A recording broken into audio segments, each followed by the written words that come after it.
Yesterday we spoke about investigation. We spoke about the separate investigation of the phenomenal and the noumenal. The phenomenal and the ontological.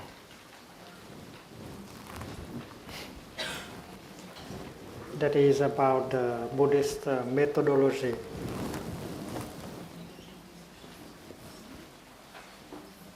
Tánh tướng biệt quán.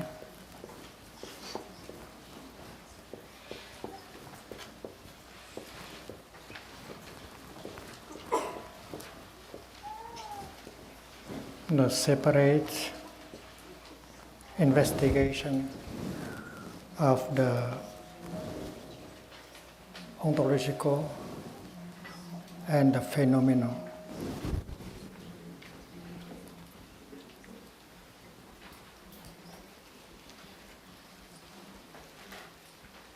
But we have learned that the ontological is not something that is apart from the phenomenal.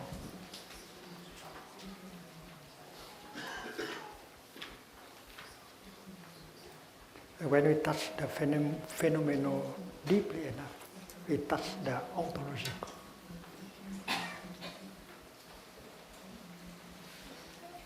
It's the same cloud. But if we touch the cloud superficially, we only see the birth and the death of the cloud, but the existence and the non-existence of the cloud, this cloud and the other cloud. So all these notions can be applied to the cloud. The cloud can exist, can cease to exist. The cloud is born, the cloud can die. This cloud is not the other cloud. We use our mind of discrimination in order to look at the cloud. And we only touch the phenomenal aspect of the cloud. We are in the realm of conventional truth. Conventional truth.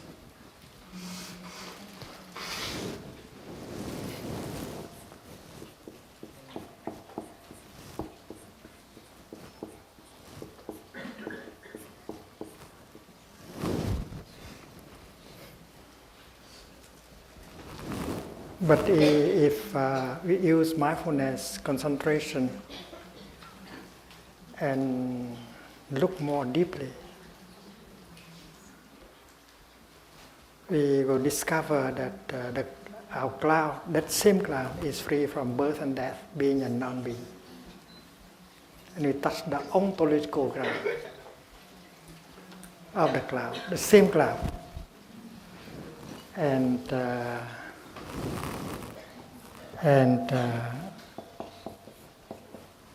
this is the realm of the ultimate truth.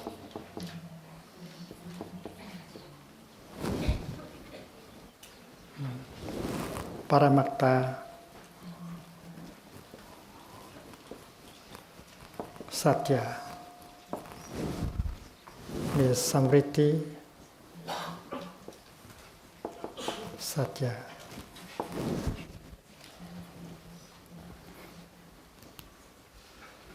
So we can talk about classical science and modern science very much in the same way. In classical science, represented by Newton, we distinguish mind and body, the both objective, the subjective mind, and the objective nature as two separate things. Whether I observe or not, nature is the same. So nature is independent from my mind. And that is the realm of conventional truth. Conventional truth. and objects, they can be located in space and time. And this is not that.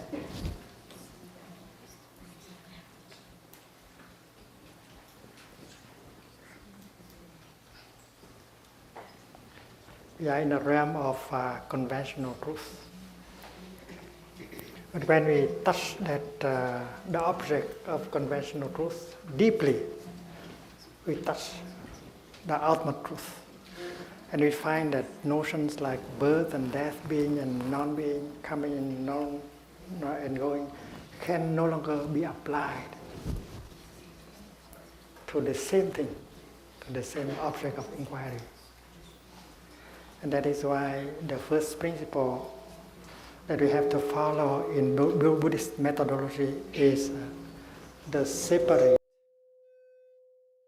investigation of the ontological and the noumenal.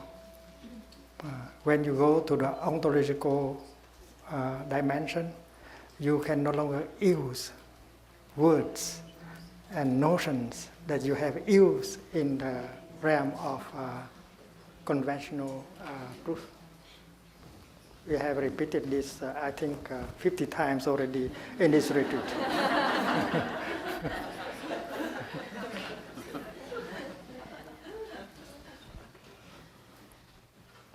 But according to the Buddhist methodology, there is another principle that comes and helps us out.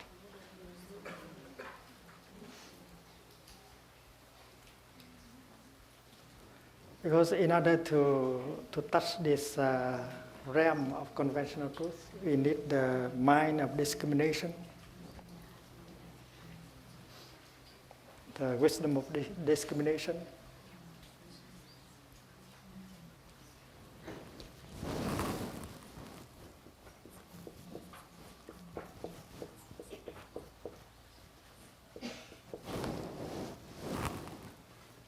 Vikalpa jnana. But in order to touch this dimension of truth, we should use the mind of non-discrimination.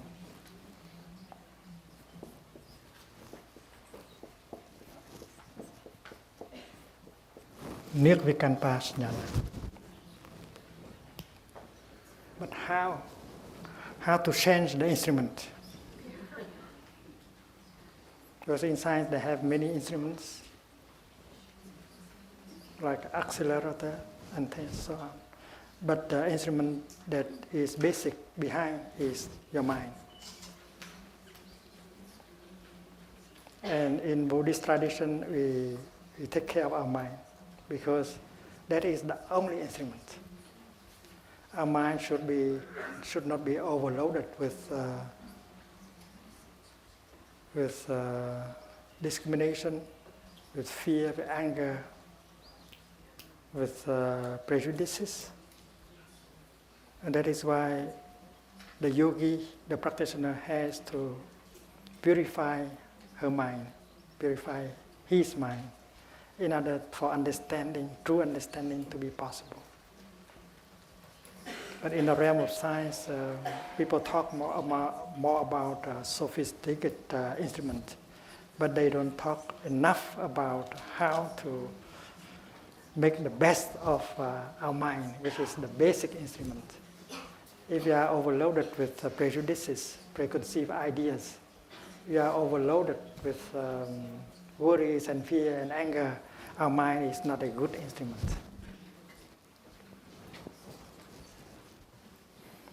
And that we have already considered. But now, through the principle of separate investigation of phenomenal and nominal, we have another principle called tánh tướng biệt quán, tùng tướng nhập quán. Tùng tướng nhập tánh.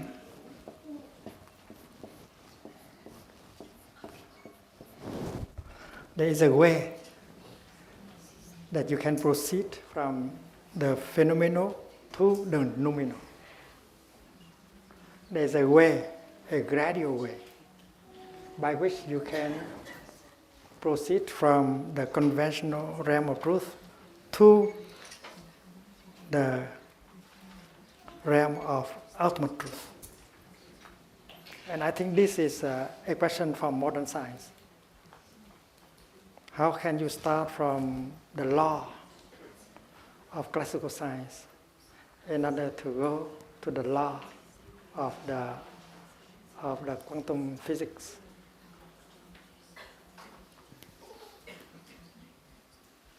On the way, you have to let go of many of your notions, of course. But what is the way? And in Buddhism, this problem is dealt with in details. You begin with the realm of phenomena, lakshana, nimitta. You begin with this, but you gradually penetrate into the noumena, the ontological ground. The ambition of modern science is to knock at the door of the ultimate, the door, the ontological ground. They want to see, to know the very basic fabric of reality.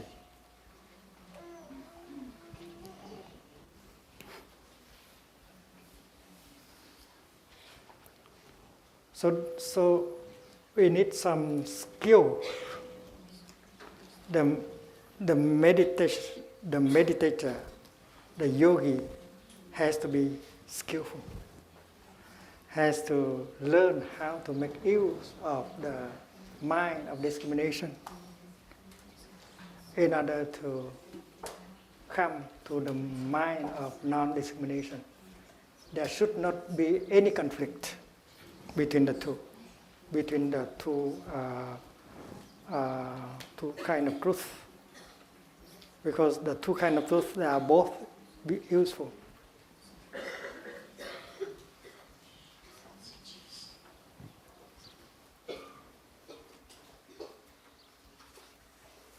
So that is why in the teaching of Buddha, there is the teaching of skillfully using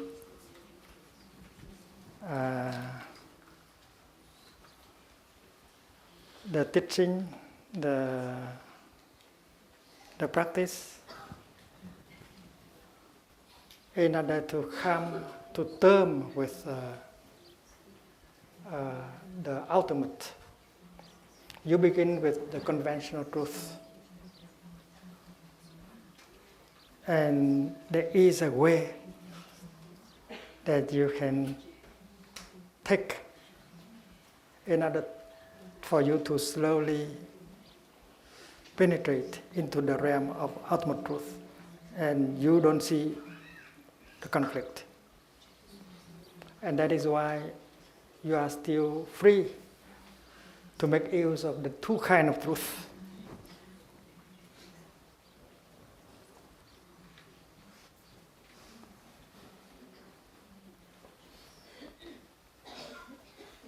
We know that Lavoisier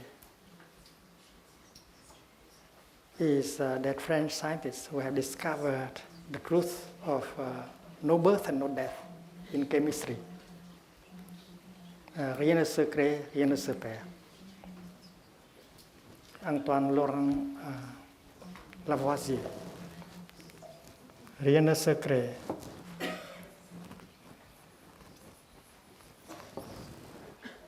Rien ne se perd.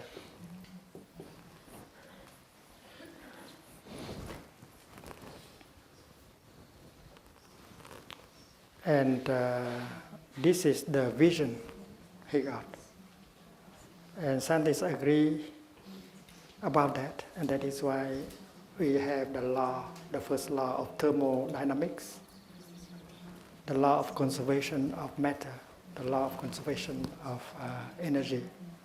You cannot create matter. You cannot destroy matter. You cannot create energy. You cannot destroy energy. The nature of everything is no birth and no death. no becoming, and no coming, no going. And when you are able to remove the notion of birth and death, the notion of being and non-being will collapse at the same time. This we have already seen, talked about quite a few times in this retreat.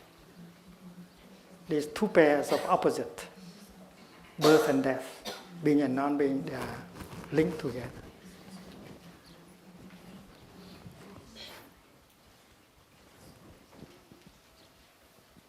And this is what we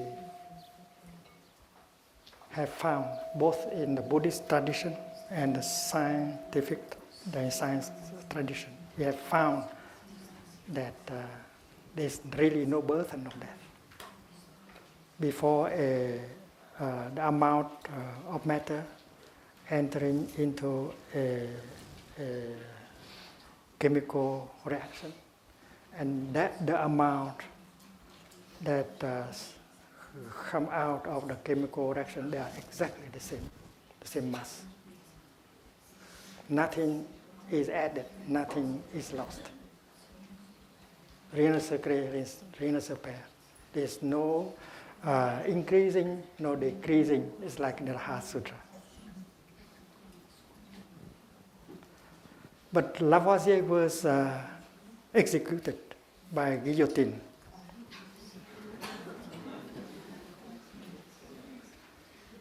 And we asked the question whether when he was about to be executed, could he see the vision of no birth and no death? If rien ne se crée, rien ne se perd is some only ideas in his head, he will be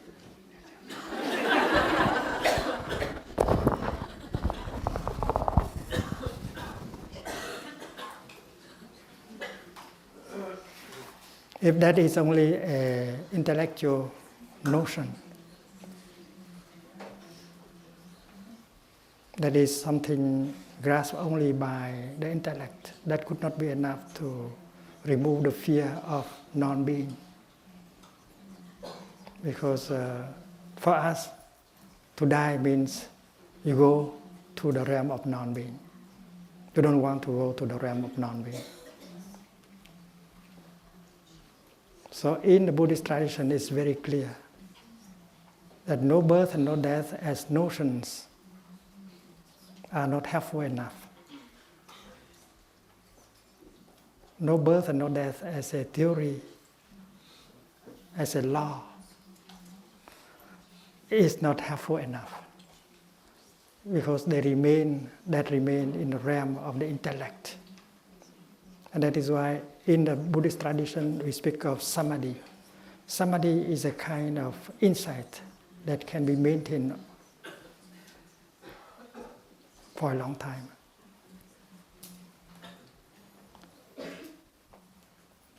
Samadhi, translated in Chinese, is Đẳng Trì.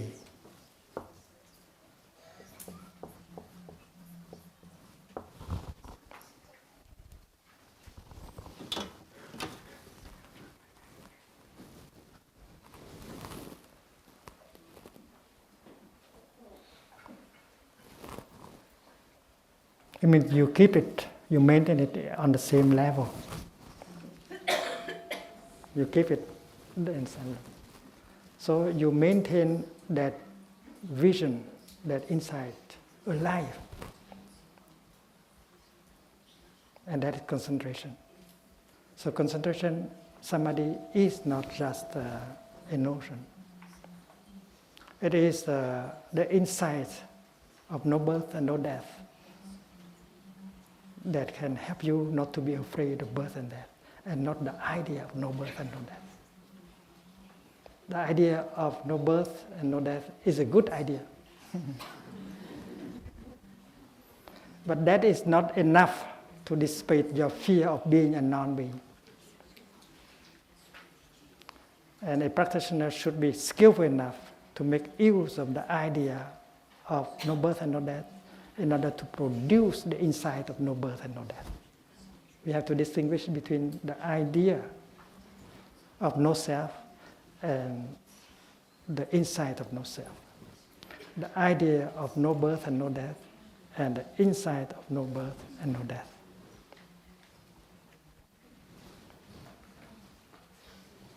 Cho thầy học cục quẹt.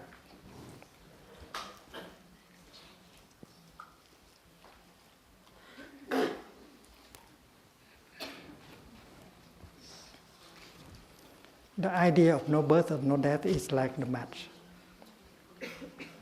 We need the match in order to produce the flame. The flame represents the insight of no birth and death. So if you worship the idea, you don't go very far. If you worship the idea of no self, interbeing,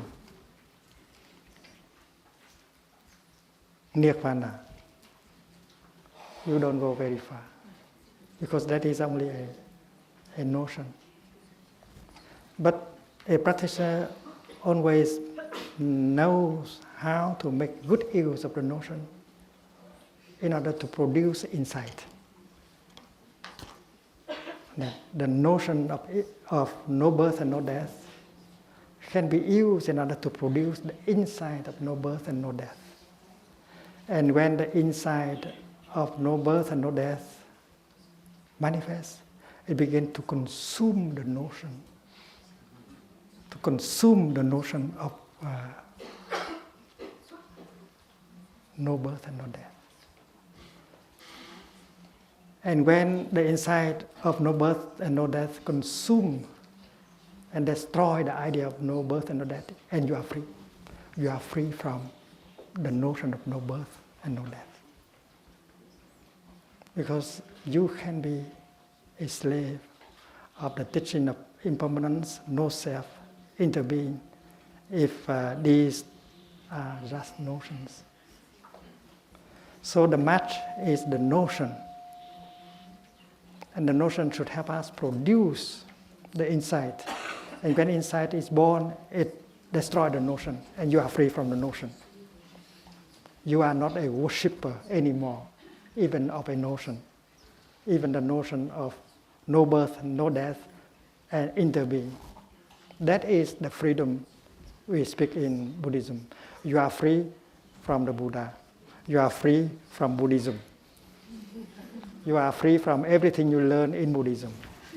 You are not a slave anymore, because you know how to make good use of the teaching in order to produce insight. And that is why in Buddhism we speak about the teaching, the Dharma, as a finger. The function of the finger is to point to the moon. If you are caught in the finger, you think this is the moon. You need skillfulness.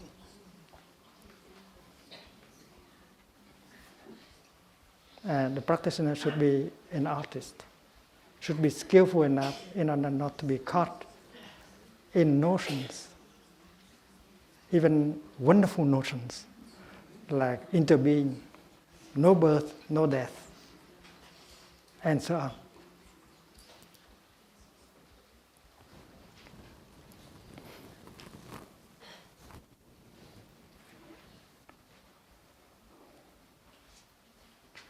So there is in Buddhism a kind of wisdom called the wisdom of adaptation.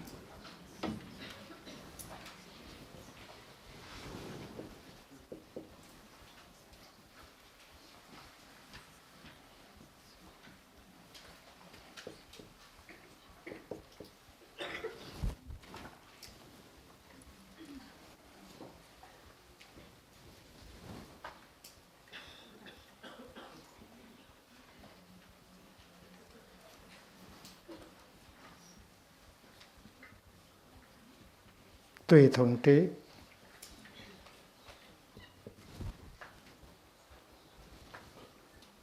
Anuloma jhana.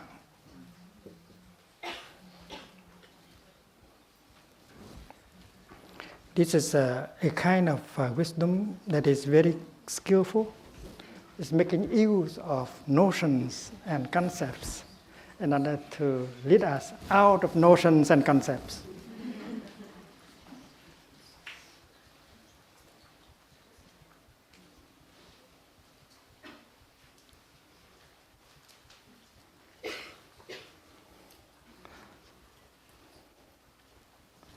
We know that the ultimate is free from the notion of being and non-being.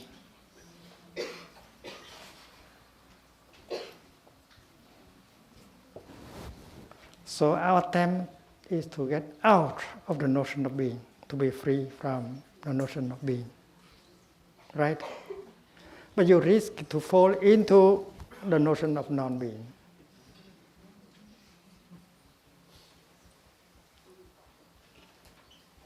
The people who want to die, to commit suicide,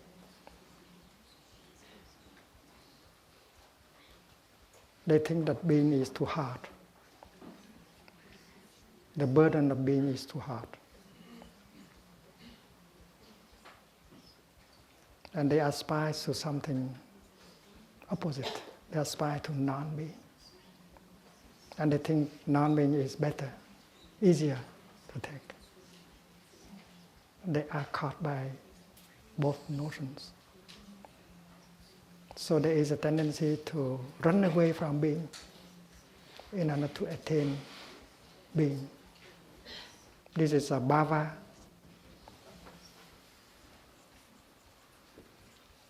Who? This is abhava. Vô.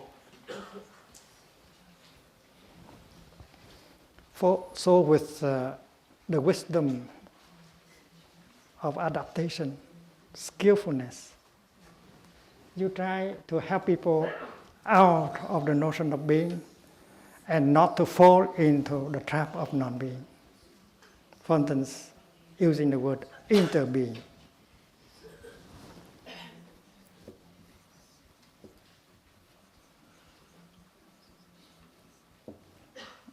The word interbeing contains the word being. You are still using the word being.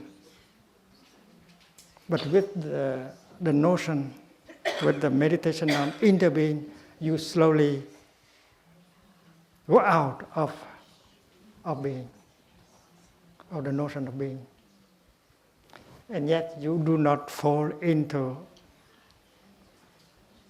the abyss of non-being.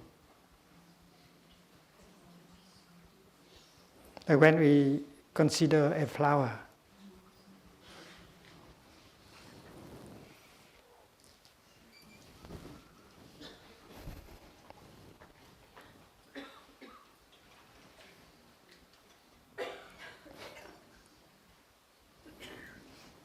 this is the meditation.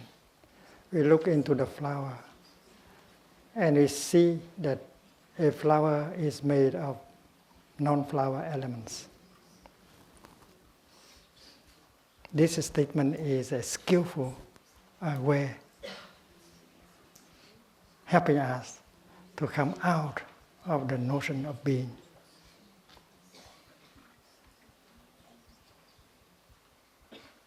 When we look into the flower, we see non-flower elements like cloud, sunshine, soil, seed, time, space, consciousness, everything in the cosmos.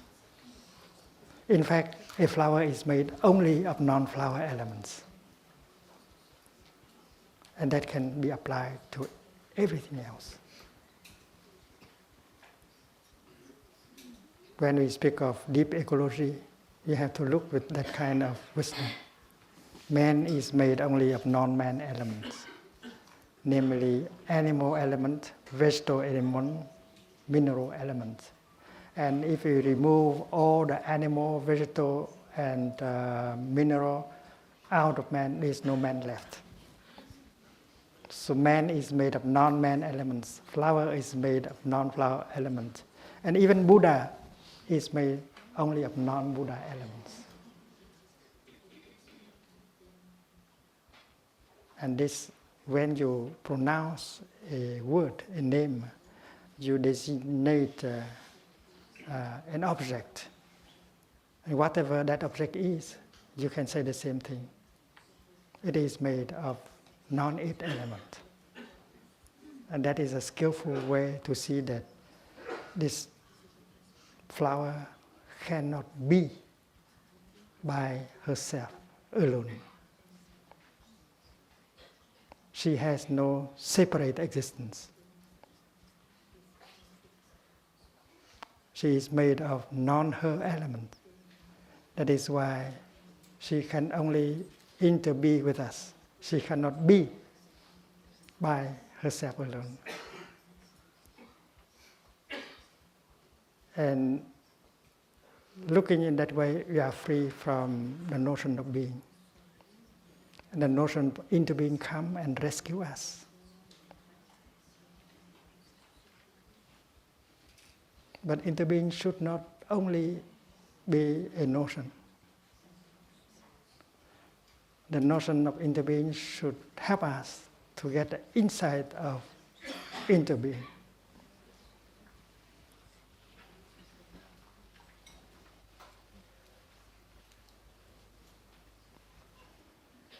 And that is why the notion of emptiness arises. This flower is full of the cosmos. You cannot describe it as empty, no. This flower is full of everything. The whole cosmos have come together in order to help the flower to manifest. So it contains the whole cosmos in it. The one contains the all. But why in the Heart Sutra, Avalokita said that everything is empty?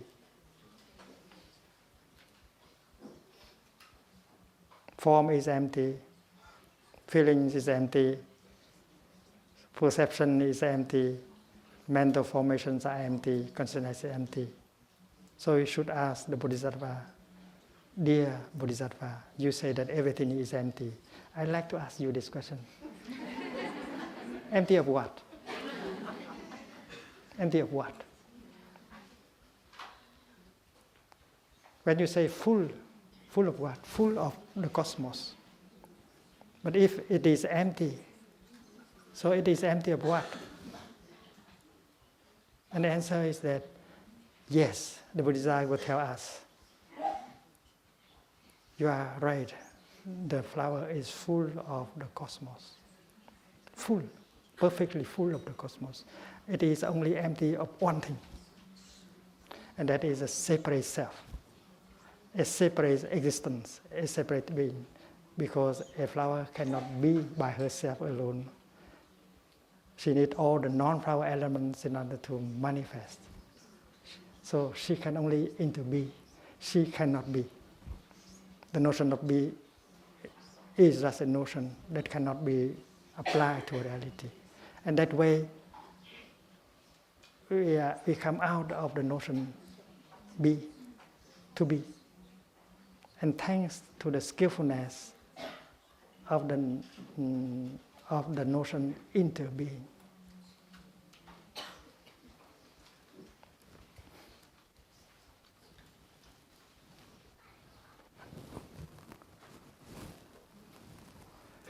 When we read the Heart Sutra,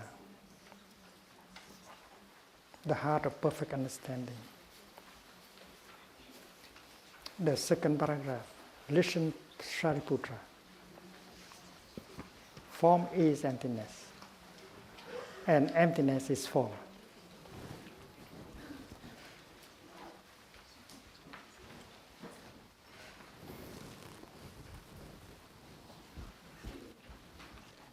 Form is a rupa.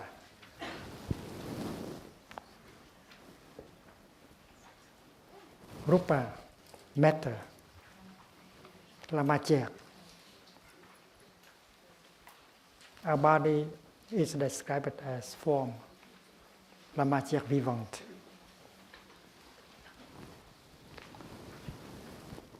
Form is emptiness.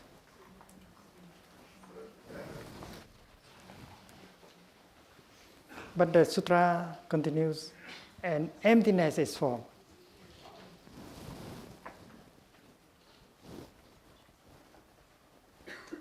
Form is emptiness, and emptiness is form. And the sutra continues like that.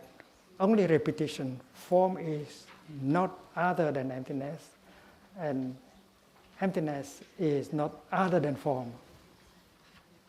There's no mistake about it. Form is emptiness, and emptiness is form. What we can see is that emptiness is not non-being.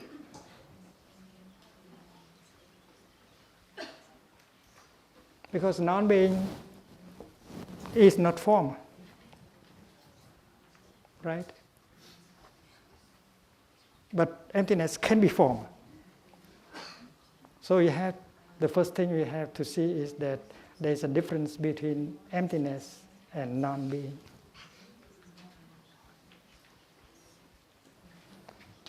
Being and non-being cannot be applied to either form and emptiness. So many people mix up the two notions, emptiness and non-being.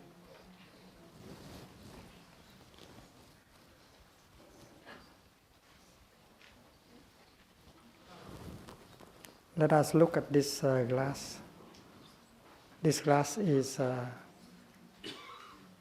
empty. Empty of what? It's not empty of air, it's full of air. So the question is very helpful. Mr. Bodhisattva, you say that things are empty. I'd like to ask you, empty of what? It's a good question. So this glass is empty of tea, but full of air. So in order to be full or to be empty, the glass has to be there. So emptiness does not mean inexistence, non-being. You see? So both form and emptiness are free from being and non-being.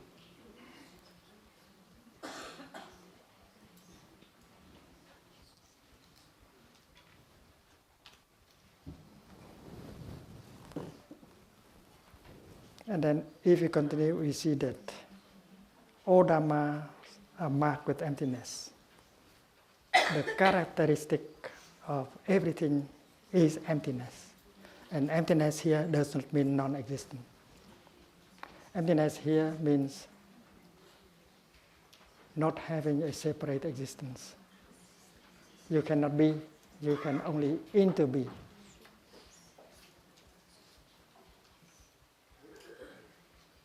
If you remove your parents, your ancestors out of you, there is no you left. So you inter-are with your ancestors. You inter-are with the cosmos. So interbeing is a skillful notion that can help us getting out of the notion of self, of being, and at the same time, the notion of non-being.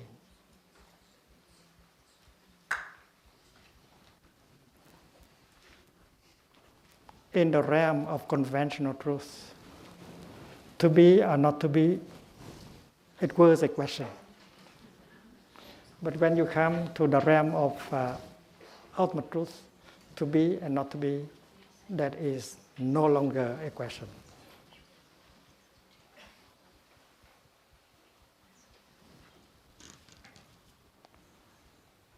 They are neither produced nor destroyed. Rien ne se crée, rien ne se perd. No birth and no death. So the Heart Sutra deals with the ultimate truth and help us to remove notions like being and non-being, birth and death, neither increasing nor decreasing. And you can compare the first law of thermodynamics, the law of conservation of energy and matter. It's very interesting.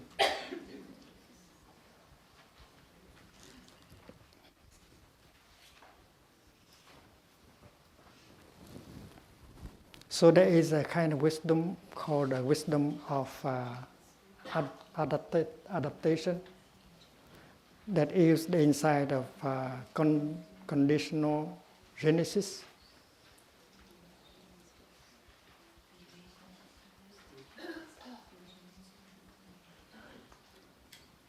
In order for us to touch the truth of emptiness,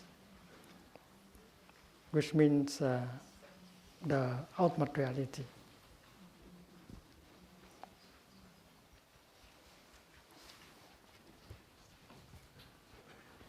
And we have in this booklet a sutra that speaks about using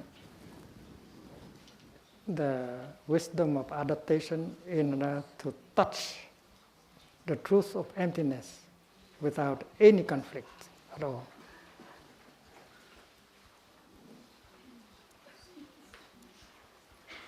That is on page 24.